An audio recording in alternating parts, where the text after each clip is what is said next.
Uncle ਜੀ ਖੁਸ਼ ਰਹੋ। ਮੈਨੂੰ ਪਤਾ ਤੁਸੀਂ ਜ਼ਿੰਮੇਵਾਰੀ ਚੱਕੀ ਸੀਗੀ ਕਿ ਹਾਂ ਵੀ ਤੈਨੂੰ ਛੱਡਦਾ ਨਹੀਂ ਇੱਥੇ, ਤੇ ਆਪਾਂ ਵੀ ਕਹੇ ਕਿ ਅੰਕਲ ਜੀ ਲੱਗੇ ਰਹੋ। ਓਏ ਹੋਏ ਹੋਏ।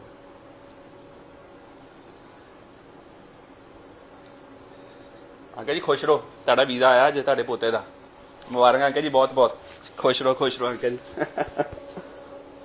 ਅੰਕਲ ਜੀ ਸਾਨੂੰ ਵੀ ਨਾ ਔਖੇ ਟਾਈਮ ਤੇ ਕੰਮ ਕਰਨਾ ਜ਼ਿਆਦਾ ਮਜ਼ਾ ਆਉਂਦਾ, ਸੌਖੇ ਸੌਖੇ ਤੇ ਸਾਰੇ ਕਰੀ ਜਾਂਦੇ ਆ।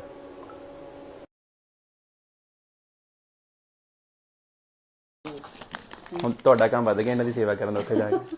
ਆਪੇ ਮੈਂ ਪਹਿਲੀ ਕਰਦਾ ਆਪਣੀ ਸੇਵਾ ਸਹੀ ਕਰਾਉਣੀ ਆ। ਆ ਨਹੀਂ ਜੋਬ ਫਿਰ ਪਹਿਲਾਂ ਹੁਣ ਆਂਟੀ ਆ ਲਓ।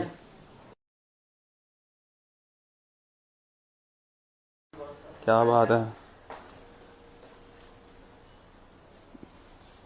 ਅੱਛਾ ਤੁਹਾਡਾ ਪਾਸਪੋਰਟ 7 ਸਾਲ ਦਾ ਹੋਣਾ ਨਾ?